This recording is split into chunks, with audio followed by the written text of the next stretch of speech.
Hello students, तो आज हम डिस्कस करने जा रहे हैं स्ट्रक्चर ऑफ एटम का मोस्ट इम्पोर्टेंट पोर्शन जो रिलेटेड है इलेक्ट्रॉनिक कॉन्फ़िगरेशन से। याद करो वो लम्हा जब आपको 10th क्लास में सिखाया गया था इलेक्ट्रॉनिक कॉन्फ़िगरेशन।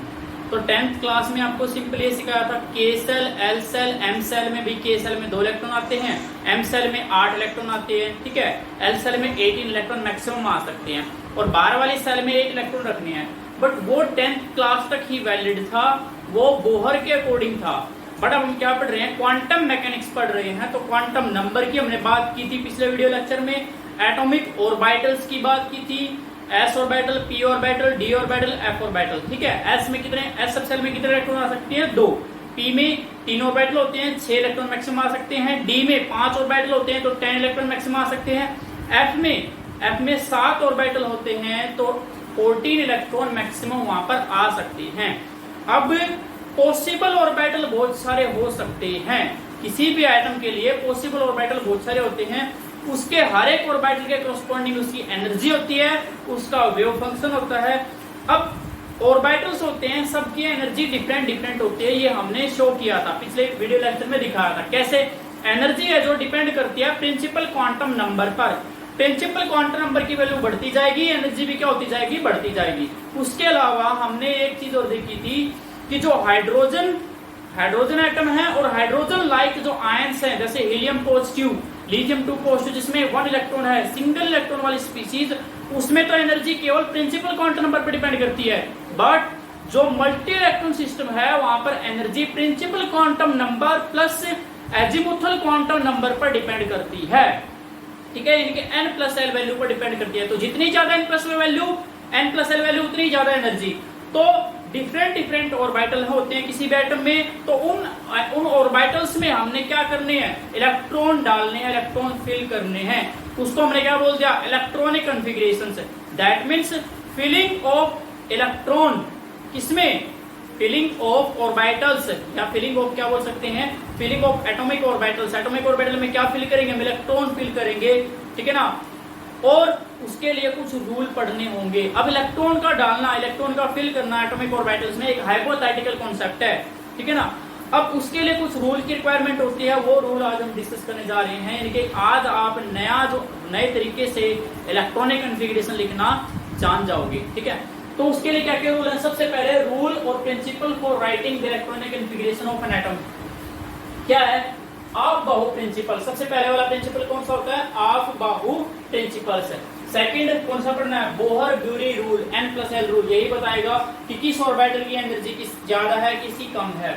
उसके बाद क्या है, पोली एक्सक्लूसिव प्रिंसिपल। पोली एक्सक्लूसिव प्रिंसिपल बताता है कि एक ऑर्बिटल में 2 ही इलेक्ट्रॉन आ सकते हैं, उसमें से एक की टांग ऊपर होगी, दूसरे के सिर नीचे होगा, ठीक है। रूल ऑफ मैक्सिमम मल्टीप्लिसिटी, ये भी प्रिंसिपल आएगा, ये भी रूल आएगा। ये भी क्या कहता है कि पेयरिंग तब तक शुरुआत नहीं होगी जब तक हर एक ऑर्बिटल में एक इलेक्ट्रॉन ना आ जाए, ठीक है। उसके बाद क्या है, systematic diagram to remember the sequence of filling atomic orbital. कैसे हम इलेक्ट्रॉनिक कॉन्फ़िगरेशन लिख सकते हैं, कैसे हम एटॉमिक ऑर्बिटल में इलेक्ट्रॉन फिल कर सकते हैं, उसको सिस्टेमेटिक तरीका सीखेंगे।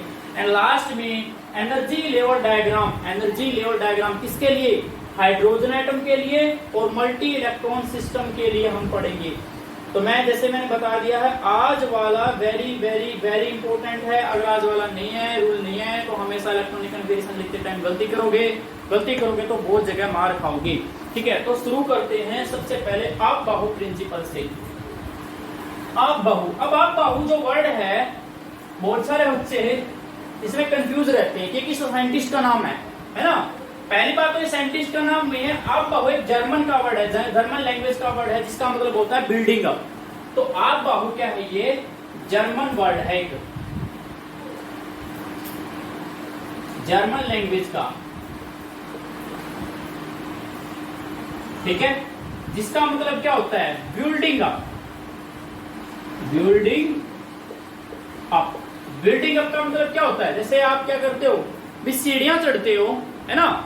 सीढ़ियां चढ़ते हो तो पहले सबसे नीचे वाली सीढ़ी उस पर पैर रखते हो, फिर सेकंड पर, फिर थर्ड पर, फिर फिफ्थ पर, फिर फोर्थ पर। ऐसे थोड़ी ना है कि आपने पहले छोड़ दी और सीधा 10वीं सीढ़ी पर रख दी। ऐसे तो पेंट पड़ जाएगी, ठीक है ना। तो ये प्रिंसिपल यही कहता है कि जब कभी भी, पहले इसको मैं एक्सप्लेन कर देता हूं, बाद में इसकी डेफिनेशन लिखेंगे अच्छे से पेपर में लिखने वाले डेफिनेशन, पहले इसको समझ लो।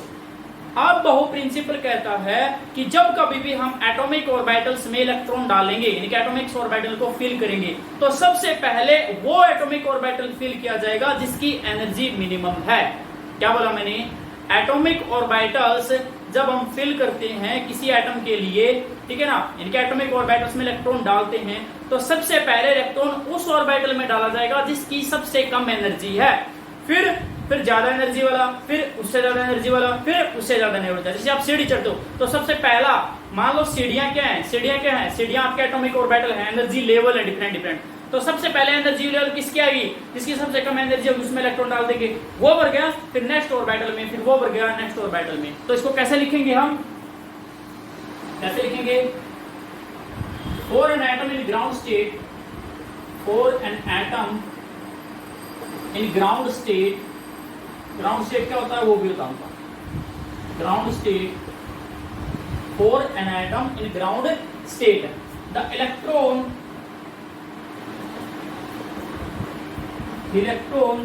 are added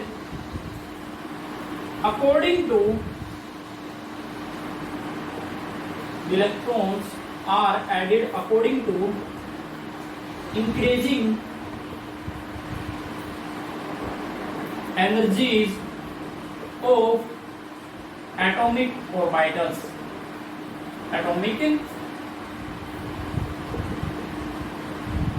That means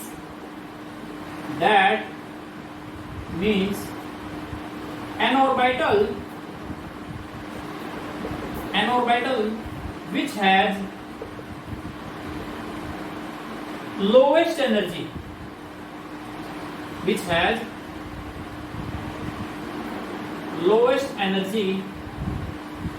is filled first, and then subsequent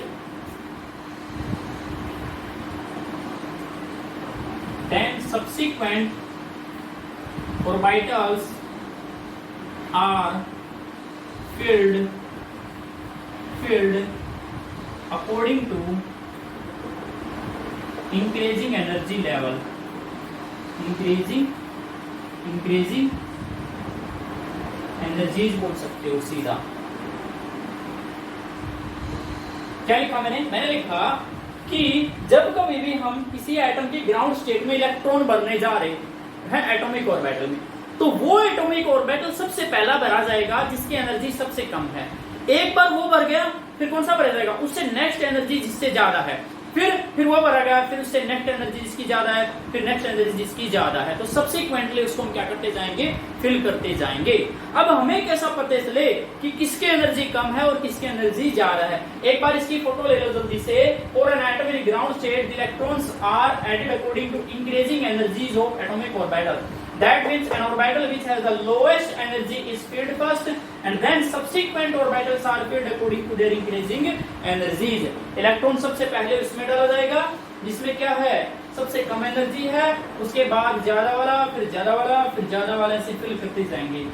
तो ये था हमारा अफबाहु प्रिंसिपल। जैसे अगर मैं आपको कहूं 1s ऑर्बिटल हमारे पास, और एक 2s ऑर्बिटल है, और एक क्या है? 2p ऑर्बिटल है। तो यहाँ पर मैं अभी बता रहा हूँ, इससे नेक्स्ट प्रिंसिपल जो आएगा बोहर-ब्यूरी रूल, वो बताएगा किसकी एनर्जी कम है। फिलहाल मैं बता रहा हूँ 1s की एनर्जी कम होती है, ठीक है ना, फिर 2s की ज्यादा, फिर 2s की, यानी कि सबसे ज्यादा 2p की, और सबसे कम किसकी होती है? 2s की। मान लो हमारे पास कितने इलेक्ट्रॉन है? मान लो लेट्स सपोज हमारे पास 9 इलेक्ट्रॉन है, फ्लोरीन का एटॉमिक नंबर है। तो मैं क्या करूंगा? देखो s में कितने इलेक्ट्रॉन आ सकते हैं? बोलो, अरे बोल लो भाई। s में मैक्सिमम 2 ही इलेक्ट्रॉन आ सकते हैं। s ऑर्बिटल में, s सब सेल में 2 ऑर्बिटल, एक ही ऑर्बिटल था, एक ऑर्बिटल में 2 इलेक्ट्रॉन आ सकते हैं, तो यहाँ पर 2 आ गए, ठीक है। तो 2s में भी कितने आ सकते हैं? 2 ही आ सकते हैं, ठीक है। p में कितने आ सकते हैं? p में 3 ऑर्बिटल थे, p सब सेल में 3 ऑर्बिटल थे, 3 में कितने आ सकते हैं? 6। तो देखो 2 + 2 कितना हो गया? 4 घटा दिया 9 में से कितने रह गए? 5। तो यहाँ पर कितने आएंगे? 5। देखो पहले इलेक्ट्रॉन इसमें फिल किया गया 1s में, हमने 2p में क्यों नहीं फिल किया? क्यों? क्योंकि मैंने जैसे बताया 1s की एनर्जी क्या है? कम है।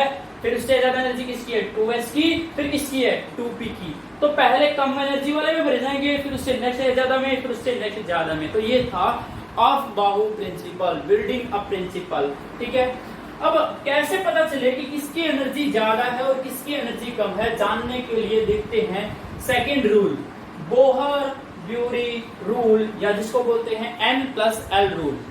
क्या है सेकंड वाला प्रिंसिपल या रूल? बोहर-ब्यूरी प्रिंसिपल या फिर रूल। इसको क्या बोलते हैं? N+L rule. N+L rule very important rule. इसमें से क्वेश्चन भी बनते हैं डायरेक्ट, छोटे छोटे क्वेश्चन बनते हैं, जेईई में भी, नीट वगैरह में पूछ सकते हैं। क्या बोलता है N+ रूल में? सबसे पहले N+L रूल में N क्या है? N हमारा principal quantum number, PQM principal quantum number, और L क्या हमारा एजीमुथल क्वांटम नंबर, AQM। ठीक है, ये क्या कहता है ये हमें बताता है पहला बात, rule number 1, greater is the, या लोअर बोल देते हैं, कुछ भी बोलो, lower is the N+L value, lower is the N+L value for n atomic orbital,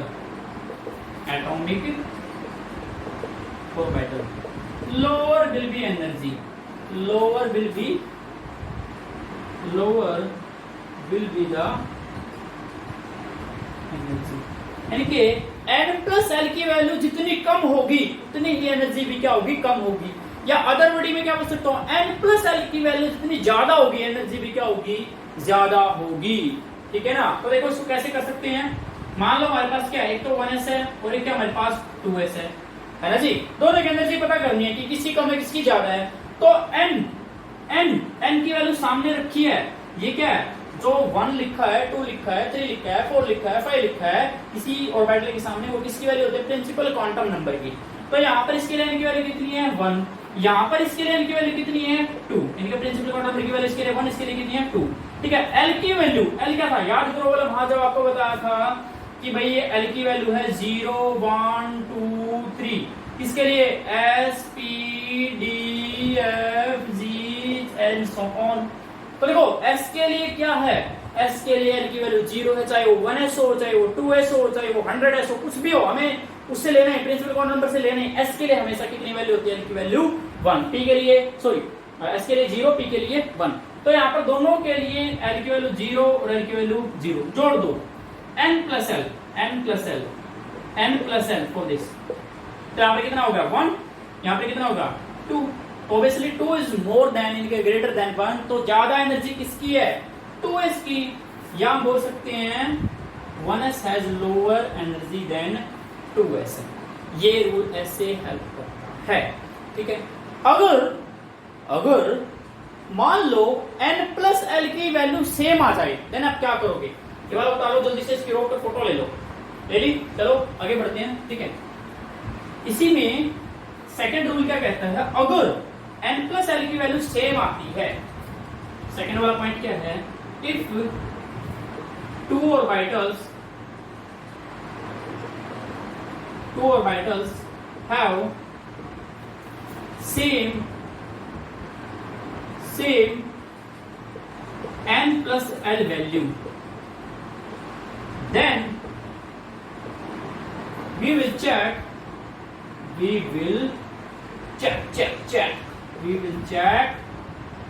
lower value of principal quantum number. फिर हमें देखनी है कि दोनों में से प्रिंसिपल क्वांटम नंबर की लोअर वैल्यू किसके लिए है। जिसके लिए प्रिंसिपल क्वांटम नंबर की वैल्यू लो है उसकी एनर्जी भी क्या है? लो है। That means lower is the value of principal quantum number, lower will be the energy. Example से समझते हैं, चलो समझते हैं। लेट्स सपोज आपके लिए 4s है और एक आपके लिए क्या है? 3d। एक एटॉमिक ऑर्बिटल 4s है और एक एटॉमिक ऑर्बिटल क्या आपके लिए 3d है। तो दोनों पर N+L रूल लगाया आपने, खुशी खुशी N+L रूल लगाया, खुशी। ठीक है, तो प्रिंसिपल क्वांटम नंबर की वैल्यू कितनी है इसके लिए? 4। ठीक है। एस के लिए ये रही एल की वैल्यू, तो 4 + 0 कितना आया 4, ठीक है। 3 प्रिंसिपल क्वांटम नंबर की वैल्यू है।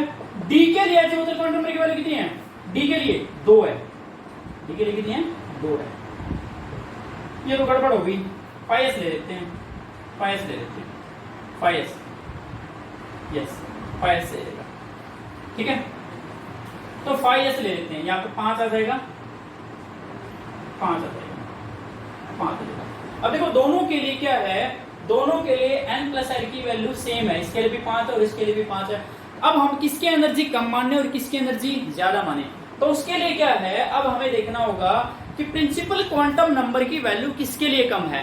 जिसके लिए प्रिंसिपल क्वांटम नंबर की वैल्यू कम है उसके लिए एनर्जी भी क्या हो जाएगी, कम हो जाएगी। तो देखो यहाँ पर प्रिंसिपल क्वांटम नंबर की वैल्यू कितनी है 3 है, और यहाँ पर प्रिंसिपल क्वांटम नंबर की वैल्यू कितनी है 5 है। तो 3 वाले की एनर्जी कम है, यानी कि 5 वाले की एनर्जी क्या है, यानी कि 5s की एनर्जी 3d से क्या है ज्यादा है।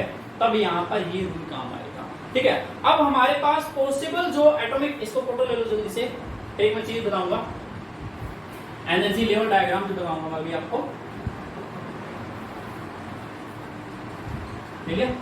अब हमारे पास डिफरेंट एटॉमिक ऑर्बिटल हो सकती हैं, है ना, है ना, अरे है ना, हाँ सर करवाओ ना, क्या बस गए, ठीक है। तो देखो अब हमारे पास क्या क्या हो सकता है, हमारे पास कौन सी ऑर्बिटल हो सकते हैं। देखो 1s 2s 2p 3d 4s 4p 4d 5s 5p 5d 6s 6p 6d 6f 4f 5f, ठीक है। ये सब मैंने लिख दिए, ठीक है, रैंडमली लिख दिए, ठीक है ना। अब मैंने क्या करना है, इनमें से चूज करना है। पहले तो अगर मान लो मैंने लो कुछ और लिख देता हूँ मैं 2d, ठीक है, 3f और लिख देता हूँ मैं, 4g ये लिख दिया मैंने। कुछ एटॉमिक ऑर्बिटल लिखे हैं, इनमें से कुछ वैलिड हैं और कुछ वैलिड नहीं है, यानी कि कुछ एटॉमिक ऑर्बिटल तो एग्जिस्ट करते हैं, मोस्टली एग्जिस्ट करते हैं, बट कुछ एटॉमिक ऑर्बिटल ऐसे लिख रखे हैं मैंने जो एग्जिस्ट नहीं करते। तो पहले तो आप एग्जिस्ट करते हैं या नहीं करते हैं वो कैसे चेक करोगे, पहले वाले वीडियो लेक्चर में मैंने बताया, थोड़ा सा और आइडिया देता हूँ। देखो एग्जिस्ट करता है नहीं करता वो डिपेंड करता है n और l की वैल्यू पर।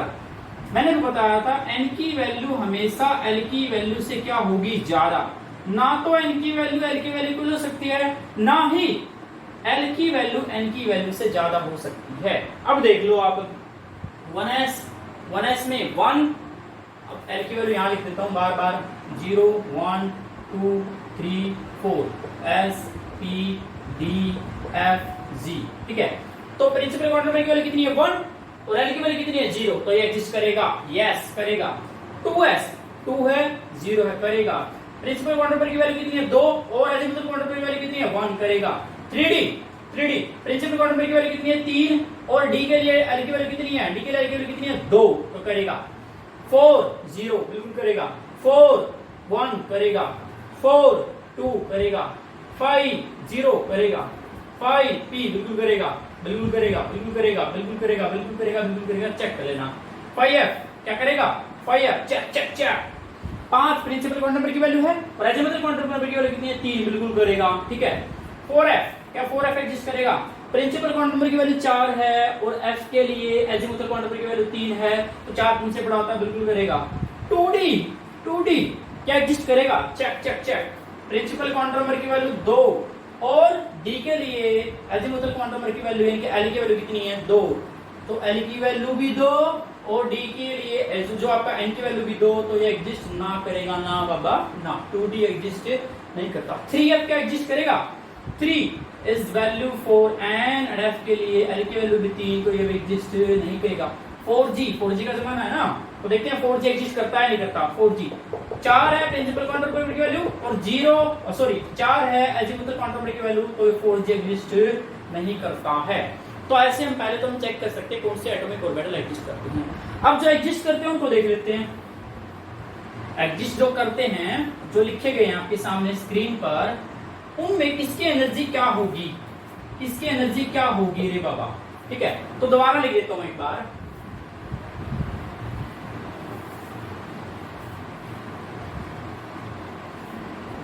मैं इधर लिख देता हूं एक बार, लेट्स सपोज यहाँ लिख देते हैं, इस वाले रखने में लिख देते हैं, ठीक है।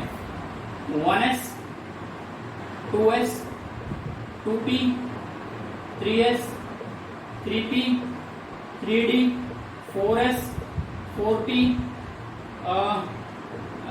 4f, ठीक है। कुछ रह गया 4p 4d रह गया, 4p 4d 5s 5p 5d 5f, ठीक है। 6s 6p 6d 6f, ठीक है, हो गया। 7s and 7p and so on, चलते जाएंगे, बट हमारे यहाँ पे काम चल जाएगा। अब ये जो मैंने लिखे हैं इनका कोई ऑर्डर नहीं है, इनके एनर्जी का ऑर्डर नहीं आता है। इनको हम एनर्जी ऑर्डर में लिखेंगे, इनके पहले जिसकी एनर्जी कम है, फिर जिसकी ज्यादा है, फिर ज्यादा है, फिर ज्यादा है, फिर ज्यादा है, ऐसे लिखते चलेंगे, ठीक है। तो सबसे पहले कौन सा रूल लगाएंगे, n+l रूल। कौन सा रूल लगाएंगे, n+l रूल। तो आप देख रहे हो सबसे लोएस्ट वैल्यू किसकी होगी, n+l की वैल्यू सबसे लोएस्ट वैल्यू किसकी होगी, 1s की, क्योंकि प्रिंसिपल काउंटर की वैल्यू n की वैल्यू 1 है और s की वैल्यू, s के लिए l की वैल्यू कितनी होती है, 0। तो ये यहां पर आ जाएगा, इसको लिखूं, डब्बा बना दूं, यस। तो ये क्या है यहां पर, क्या है 1s, ठीक है। ये जो हमारा इंक्रीजिंग ऑर्डर ऑफ एनर्जी है, ये जो है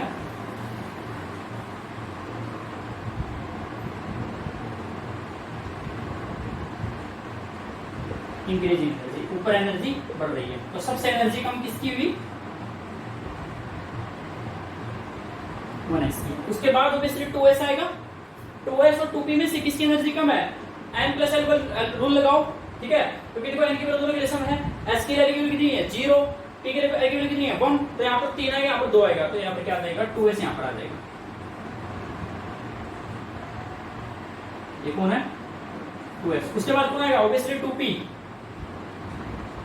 कौन आ जाएगा यहाँ पर 2p। ये किसके लिए लिख रहा हूँ, मल्टी इलेक्ट्रॉन सिस्टम के लिए लिख रहा हूँ, मल्टी इलेक्ट्रॉन सिस्टम के लिए। ये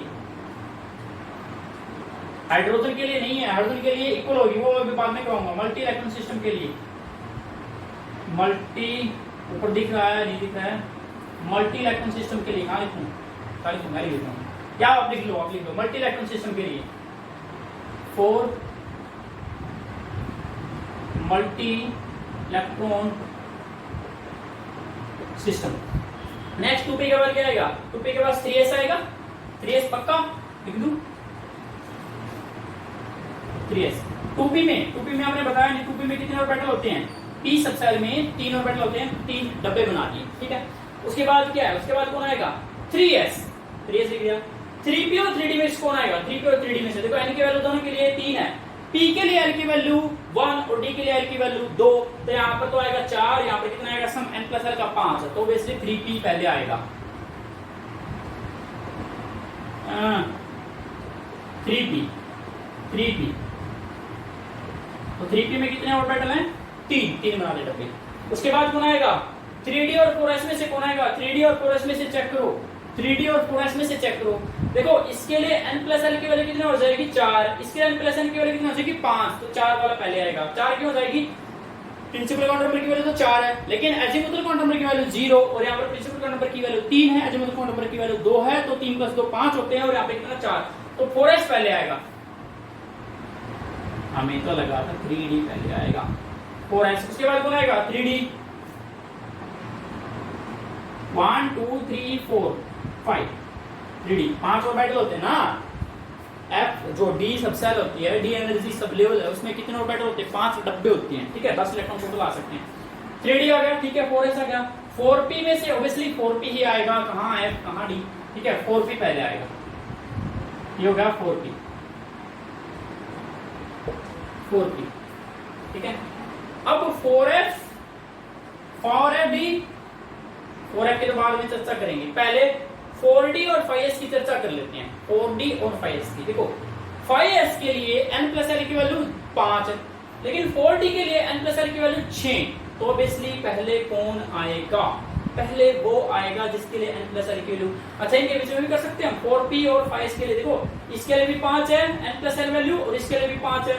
बट क्या बताया था कि प्रिंसिपल क्वांटम नंबर की वैल्यू कम है, प्रिंसिपल क्वांटम नंबर की वैल्यू कम है तो पहले आएगा। प्रिंसिपल क्वांटम नंबर की वैल्यू 4 है, वैल्यू कितनी है 5, तो पहले ही आएगा, इसलिए मैंने 4p लिख दिया।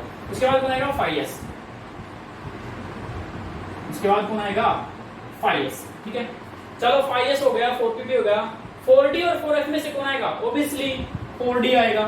ऑब्वियसली कौन आएगा? 4d। क्यों? चेक कर लो। 4d के लिए n प्लस एल की वैल्यू कितनी हो जाएगी? 6 और इसके लिए कितनी हो जाएगी? अरे spd d 1 2 3 सॉरी 0 1 2, तो यहाँ पे कितनी हो जाएगी 6 और यहाँ पे कितनी हो जाएगी 7, तो 4d। बट चेक करो 5f और 4d में से पहले कौन आएगा? 5p और 4d में से। देखो यहाँ पर 6 है वैल्यू, यहाँ पर n प्लस एल की वैल्यू निकालोगे 5p के लिए, प्रिंसिपल क्वांटम नंबर की वैल्यू 5 है ना, और इसके लिए l की वैल्यू कितनी होती है 1, तो 5 प्लस 1 6। ठीक है और कौन है किसके साथ कंपेयर कर रहे हैं? 4d के लिए। 4d के लिए प्रिंसिपल क्वांटम नंबर की वैल्यू कितनी है 4 और d के लिए कितनी होती है 2, तो कितनी है 6 है, दोनों की 6 है। तो n प्लस एल की वैल्यू सेम आ गई, तो ऑब्वियसली क्या देखना है जिसके लिए क्या कम क्या है n की वैल्यू कम है, तो n की वैल्यू 4d के लिए कम है, तो पहले 4d आएगा। पहले कौन आएगा? 4d। ये लिख दिया 4d, 5 डब्बे होते हैं इसमें, 4d का भी हो गया। चलो उसके बाद कौन आएगा 5p, इसके बाद कौन आ जाएगा 5p एंड सो ऑन, ऐसे चलते जाओगे आप, है ना। तो ऑब्वियसली एक तरीका क्या बना, अब लिख रहा हूं मैं लोएस्ट एनर्जी के अकॉर्डिंग, तो यानी कि 1s फिर 2s फिर 2p फिर 3s फिर 3p 4s। अच्छा इनके ऐसे भी डाल देते हैं हम, चलो एनर्जी के अकॉर्डिंग लिख रहे हैं ना, तो 1s की सबसे कम, then 2s, then 2p, 3s, 3p, ठीक है 4s, ठीक है 4s के बाद क्या है 3d, 3d के बाद क्या है 4p, है ना। फिर कौन है 5s, ठीक है, फिर कौन है 4d, फिर कौन है 5p, ठीक है एंड सो ऑन, ऐसे चलते हैं। ठीक है अप्रोक्सीमेटली यहां तक लिखना है आपको, वो चेक कर लोगे n प्लस एल की वैल्यू लगाकर, इसी से इलेक्ट्रॉनिक कॉन्फ़िगरेशन लिखा जाएगा। तो ये था हमारा 2 रूल पढ़े हैं। पहला aufbau principle, that means building up principle, वो क्या बताता है atomic orbitals are filled in their increasing order of energy level, that means that orbital is filled first which has lowest energy in its ground state, जिसकी एनर्जी कम वो पहले भरा जाएगा। एक बार वो भर गया उसके बाद नेक्स्ट का नंबर आएगा। तो जैसे यहाँ पर इनको भरने लगे तो सबसे पहले 1s भरा जाएगा, फिर 2s, फिर 2p, फिर 3s, फिर 3p। ये तो तुम्हारा कौन सा rule? Aufbau principle, building up principle. उसके बाद कौन सा रूल बताया था? n plus L rule, Bohr Bury rule. वो रूल क्या बताता है? हमें बताता है कि कौन सा ऑर्बिटल की एनर्जी कम होगी, कौन सा ऑर्बिटल की एनर्जी ज्यादा होगी। तो let me check the video, कैसे चल रही है, नहीं चल रही है? चल रही है, तो आप ये करवा। ठीक है उसके बाद क्या आता है? उसके बाद क्या आता है? उसके बाद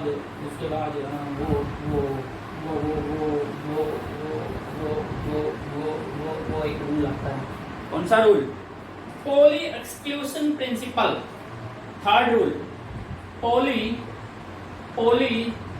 एक्सक्लूशन प्रिंसिपल। माना लिखाई मेरी अच्छी नहीं है पर मैं बोल रहा हूँ साथ ही साथ में, तो समझ लेना। ठीक है Pauli exclusion principle, exclusive principle क्या कहता है? बड़ी काम की बात कही इसने।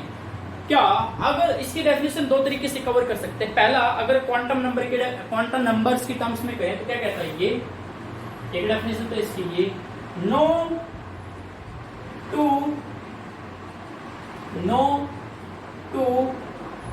orbitals have same value of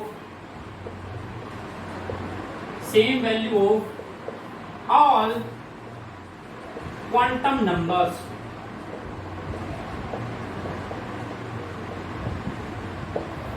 क्या कह रहा है ये रूल? ये रूल कहता है कि कोई भी 2 ऑर्बिटल ऐसे नहीं होंगे जिसके लिए सारे के सारे प्रिंसिपल क्वांटम नंबर की वैल्यू सेम हो जाए, ऐसा कभी नहीं हो सकता। ये झूठ है, झूठ है, झूठ है, यानी ऐसा नहीं हो सकता।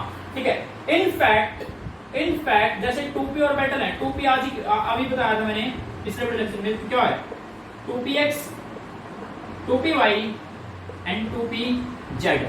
तो इनके लिए n की वैल्यू क्या है, सभी के लिए 2 है। l की वैल्यू क्या है, l की वैल्यू क्या हो जाएगी, बोलो। l की वैल्यू p ऑर्बिटल के लिए क्या थी, ऑब्वियसली क्या थी 1। तो n की वैल्यू सभी के लिए 1, n की वैल्यू सभी के लिए 2।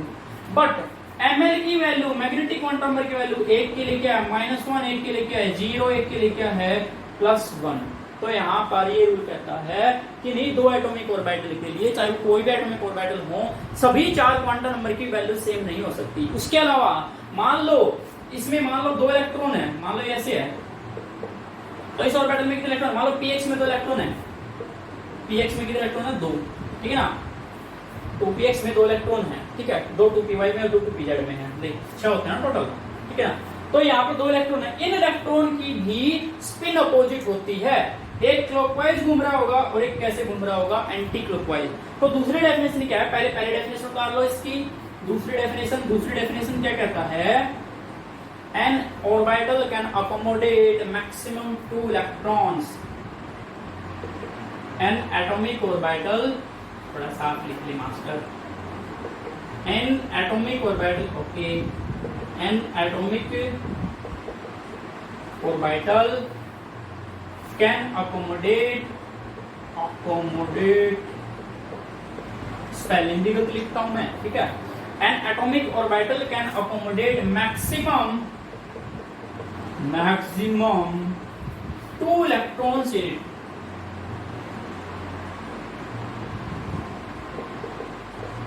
कोई भी एटॉमिक ऑर्बिटल उसमें कितने इलेक्ट्रॉन आ सकते हैं, 2 ही। And there spin are always opposite, that is one electron is revolving clockwise, घड़ी की दिशा में, और दूसरा and second electron will revolve anti clockwise, anti नहीं है, एंटी है, एंटी नहीं है, एंटी क्लॉकवाइज, ठीक है। कि एक ऑर्बिटल में, ऑर्बिटल मतलब डब्बा, इस डब्बे में 2 ही इलेक्ट्रॉन आ सकते हैं, और 2 भी कैसे आएंगे, एक तो ऐसे कर रहा हो, ठीक है, और एक उसके पैर ऊपर कर रखे हो, यानी कि एक तो ऐसे होगा और एक ऐसे होगा। या इसको कैसे शो कर सकते हो, इसको ऐसे भी शो कर देते हैं कई सारे लोग, स्पिन अप स्पिन डाउन, एक ऊपर की तरफ और एक नीचे की तरफ। यानी कि इनका मतलब क्या है, क्या मतलब इसका, एक एंटी क्लॉकवाइज रिवॉल्व कर रहा है और एक क्लॉकवाइज रिवॉल्व कर रहा है, ठीक है। ये नहीं कि ये क्लॉकवाइज करेगा, एंटी क्लॉकवाइज, कोई सा भी एंटी क्लॉकवाइज कर सकता है, कोई सा भी एंटी क्लॉकवाइज कर सकता है। अब उसके लिए एमएस की वैल्यू क्या होगी, एमएस ही भूल गया ये तो, MS spin quantum number, spin angular momentum quantum number, अभी तूने बोला था स्पिन क्वांटम नंबर, कह रहा स्पिन मोमेंटम क्वांटम नंबर, ठीक है, एंगुलर मोमेंटम ही देता है किसकी, इलेक्ट्रॉन की, ठीक है ना। तो एक के लिए कितनी वैल्यू होगी, +½ यानी कि एमएस की वैल्यू एक के लिए +½ दूसरे के लिए क्या होगी -½ +½ और -½ क्या इंडिकेट कर रहे हैं कि एक तो क्लॉकवाइज रिवॉल्व कर रहा है और दूसरा एंटी क्लॉकवाइज रिवॉल्व कर रहा है। That is the Pauli exclusive principle, Pauli exclusion principle. उतार लो, छाप लो एक बार, फोटो पोज करके रोक कर वीडियो को, इसकी स्क्रीनशॉट ले ले, अभी तेरे पास टाइम नहीं है तो, और टाइम है तो उतार ले, तो बाद में उतारूंगा सद में, मेरे पास बहुत सारा टाइम होगा ना, ठीक है, कोई भी काम नहीं होगा मेरे पास तब उतारूंगा फुर्सत में बैठकर, ऐसी फुर्सतें नहीं लगती हैं, ठीक है। लास्ट हमारा प्रिंसिपल जो है वो क्या है, यून rule of maximum multiplicity, important, paper में तो पक्का ही आता है, स्कूल वाले के पेपर लेने होते हैं और ये तो पक्का डालता है। पॉली एक्सक्लूजन क्या बोल दिया मैंने, वो तो हो चुका है। यून रूल ऑफ मैक्सिमम मल्टीप्लिसिटी, यून्स रूल ऑफ मैक्सिमम मल्टीप्लिसिटी। ये दिख रहा है आपको? दिख रहा है क्या? आपको बताओ, दिख रहा है, साफ साफ दिख रहा है। Huge rules of maximum multiplicity, ये क्या कहता है? तो इसके देखो ना, इसके पूरे नाम में इतना बड़ा सारा इसका जो क्या है, क्या बोलते हैं इसको, टाइटल है मैक्सिमम मल्टीप्लिसिटी। मैक्सिमम मल्टीप्लिसिटी का मतलब होता है कि maximum number of unpaired electron. मान लो कोई हम सब सेल भर रहे हैं, उस सब सेल में 3 ऑर्बिटल है, पी की बात कर रहा हूं, लेट्स सपोज आप 2p भर रहे हो, तो 2p में 3 ऑर्बिटल होते हैं, आपको पता है 2px 2py 2pz। अब 2p में जो भी है 2p सब सेल्स में मैक्सिमम 6 इलेक्ट्रॉन आ सकते हैं। तो सबसे पहले एक इलेक्ट्रॉन 2px में, एक इलेक्ट्रॉन 2py में और इलेक्ट्रॉन 2pz में जाएगा। ऐसा नहीं होता कभी भी कि पहले 2 इलेक्ट्रॉन 2px में भर दिए, फिर 2 2py में भर दिए, फिर 2pz का नंबर आ ना, पहले सारे इलेक्ट्रॉन एक एक करके आते हैं। इसको समझने का बड़ा आसान तरीका होता है, और ये आप कभी भी देख लेना। मान लो आप स्कूल बस में जा रहे हो, ठीक है, स्कूल बस में आप जैसे लाइन में आप क्या कर रहे हो, आपकी लाइन लगी हुई है, आप वेट कर रहे हो स्कूल बस कब आएगी, स्कूल बस आई, अब लाइन बाद आप जा रहे हो। अब होता क्या है, जैसे ही पहला स्टूडेंट स्कूल बस में एंटर करता है, तो वो पहले अपनी सीट पर बैठ जाएगा, अकेली सीट पर बैठेगा, पक्की बात है। दूसरा वाला दूसरी खाली सीट पर, तीसरा वाला तीसरी खाली सीट पर, फोर्थ वाला फोर्थ खाली सीट पर। पहले एक बार जो जिसका भी नंबर आता है वो पहले खाली सीट पर जाकर बैठते हैं। अब एक बार सारी सीट पे एक पर्सन आ गया, एक स्टूडेंट आ गया, उसके बाद भी जो आ रहा है उसके पास क्या है, मजबूरी है क्या, कि दूसरे के साथ पेयर अप होना, ठीक है ना, दूसरे के साथ क्या करना, पेयर अप होना, उसके साथ बैठना। तो ये ऐसे ही होता है हमेशा, यानी कि क्या कहता है, rule of maximum multiplicity for a subcell या फिर sub level for a same subcell लिखो, for a same subcell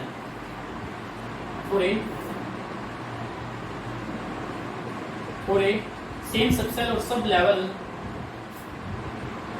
the atomic orbitals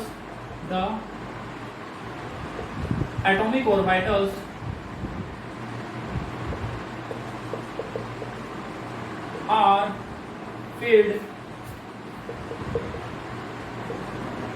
The atomic orbitals are filled, are half filled, are half filled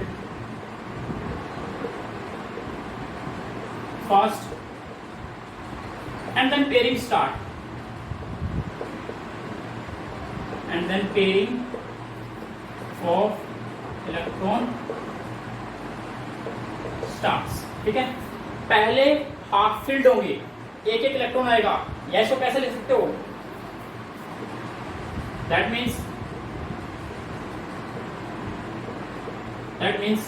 for a same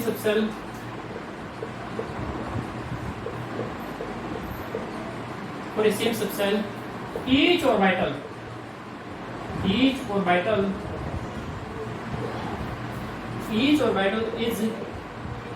is first singly occupied या singly filled, या filled, and then pairing start, and only then pairing start, pairing of electron starts। कि पहले बस में हर एक seat पर एक person बैठेंगे, एक बार एक सीट भर गई, फिर पेयरिंग होती है बच्चों की, ठीक है ना। तो जैसे मान लो हमारे पास क्या है, मान लो हमारे पास 3D सबसेल है, तो 3D में आपको सभी को पता है 5 ऑर्बिटल होते हैं, नाम भी बता दो, नाम बस 3DXY, 3DYZ, 3DZX, XZ बोल सकते हो, 3DX² - Y² एंड 3DZ²। ठीक है, मान लो हमें 7 इलेक्ट्रॉन भरने, इसमें कितने इलेक्ट्रॉन भरने हैं, 7 इलेक्ट्रॉन भरने हैं। तो मैं क्या करूंगा, देखो एक तो तरीका ये हो सकता है, 1 डिंग डिंग डिंग डिंग 2 3 4 5 6 ले भर दिए, गलत है। पहले हर एक ऑर्बिटल में एक इलेक्ट्रॉन जाएगा। क्यों जाएगा? क्योंकि ये जो डी ऑर्बिटल है, पांचों के पांचों डी ऑर्बिटल डीजेनरेट हैं। डीजेनरेट का मतलब होता है इक्वल एनर्जी है सबकी। तो इस वाले ने क्या गुना कर दिया, इसमें इलेक्ट्रॉन क्यों नहीं, हाँ इसकी भी तो क्या थी, सेम एनर्जी थी। तो सभी की एनर्जी क्या होती है, सेम होती है। तो पहले इनको भरा कैसे जाएगा, 7 इलेक्ट्रॉन भरने, तो सही तरीका क्या है, सब में पहले एक इलेक्ट्रॉन जाएगा, एक इलेक्ट्रॉन गया, दूसरा इलेक्ट्रॉन गया, तीसरा इलेक्ट्रॉन गया, चौथा फोर्थ इलेक्ट्रॉन गया, फिफ्थ इलेक्ट्रॉन गया। अब जब इनमें सब में क्या आ चुका है, एक इलेक्ट्रॉन आ सकता है, अब पेयरिंग स्टार्ट होगी, 6th electron and 7th electron. This is the right way. अब इसमें भी क्या करते हैं कई बच्चे, ले ये भी गलत है। पोल एक्सक्लूसिव प्रिंसिपल रिक्टा मारेगा, पोल एक्सक्लूसिव